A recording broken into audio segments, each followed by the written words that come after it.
తెలంగాణ మంత్రుల శాఖలు మారుతాయా? హోంశాఖ ఎవరికి ఇవ్వనున్నారు? ఆ కీలక నేత హోంమంత్రి అయితే ఇక విపక్ష నేతలపై కేసులు, అరెస్టులు తప్పవా? ఢిల్లీ పెద్దలు ఏం కోరుకుంటున్నారు అనే చర్చ ఇప్పుడు తెలంగాణలో జోరుగా సాగుతోంది.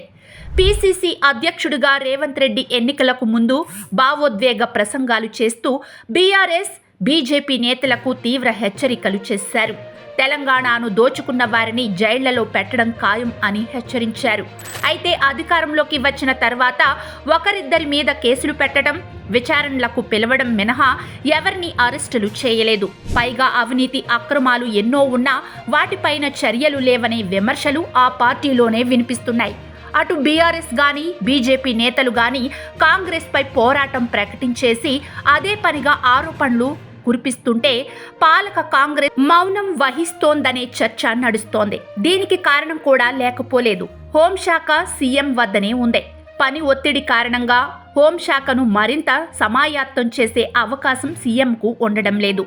దీంతో కాంగ్రెస్ అధిష్టానం హోంశాఖను మరో డైనమిక్ లీడర్కు అప్పగించి ప్రతిపక్షాల భరతం పట్టాలని యోచిస్తోంది. అందులో భాగంగానే కోమటిరెడ్డి రాజగోపాల్ రెడ్డి పేరు వినిపిస్తోంది. ఆయనకు ఉన్న నెట్వర్క్, గట్స్ కూడా ఈ పదవికి సరిపోతుందని అనుకుంటున్నారు. ఆయన కూడా తన మనసులో మాట బయట పెడుతూ హోంమంత్రి పదవి ఆశిస్తున్నానని చెప్పారు. అంతేకాదు, అసెంబ్లీలో ఇటీవలే మాట్లాడిన ఆయన బీఆర్ఎస్ పై విరుచుకుపడ్డారు. పోలీసు అధికారులను అడ్డం పెట్టుకుని రాజకీయాలు చేయడం, అక్రమ ఆస్తులు కూడబెట్టడం లాంటివి చేసింది బీఆర్ఎస్ నేతలే అని ఆరోపించారు. నయం ఆస్తులు కొట్టేసింది మీరు కాదా అంటూ బీఆర్ఎస్ పై యుద్ధం ప్రకటించారు. అంటే పోలీస్ వ్యవస్థను ఎలా దుర్వినియోగపరిచారో ఆయనకు తెలుసునని చెప్పకనే చెప్పారు. అంతేకాదు, కోమటిరెడ్డి రాజగోపాల్ రెడ్డి దాదాపుగా ఒక మంత్రి తరహాలో నిన్న అసెంబ్లీలో మాట్లాడారు. దీనిని బట్టి చూస్తే రాజగోపాల్ రెడ్డికి హోంశాఖ ఇచ్చి ఆ తర్వాత బీఆర్ఎస్ నేతల భరతం పట్టే పనికి శ్రీకారం చుడతారని అనుకుంటున్నారు. రాజకీయాలలో డైనమిక్ లీడర్ కాబట్టి ఇక ఆయన ఆధ్వర్యంలోనే కేసులు, విచారణలు, అరెస్టులు జరుగుతాయని అంటున్నారు. అటు కాంగ్రెస్ అధిష్టానం కూడా ఇదే కోరుకుంటోంది.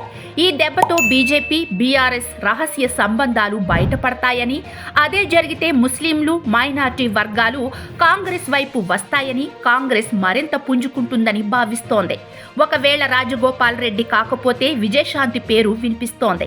ఎమ్మెల్సీలకు పదవులు ఇవ్వాలనుకుంటే విజయశాంతికి హోంశాఖ ఇవ్వవచ్చు. తెలుగు రాష్ట్రాలలో హోంశాఖను మహిళలకు ఇవ్వడం ఆనవాయితీగా వస్తోంది.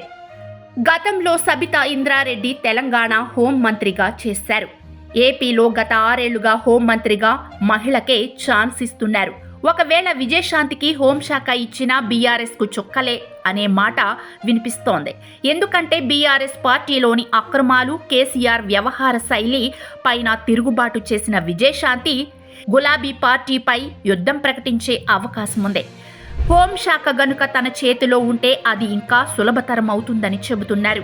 మొత్తం మీద రాజగోపాల్ రెడ్డి, విజయశాంతిలలో ఎవరో ఒకరు హోంమంత్రి కావడం ఖాయం. ఆ తర్వాత ప్రతిపక్షాలపై యుద్ధం ఖాయం అంటున్నారు.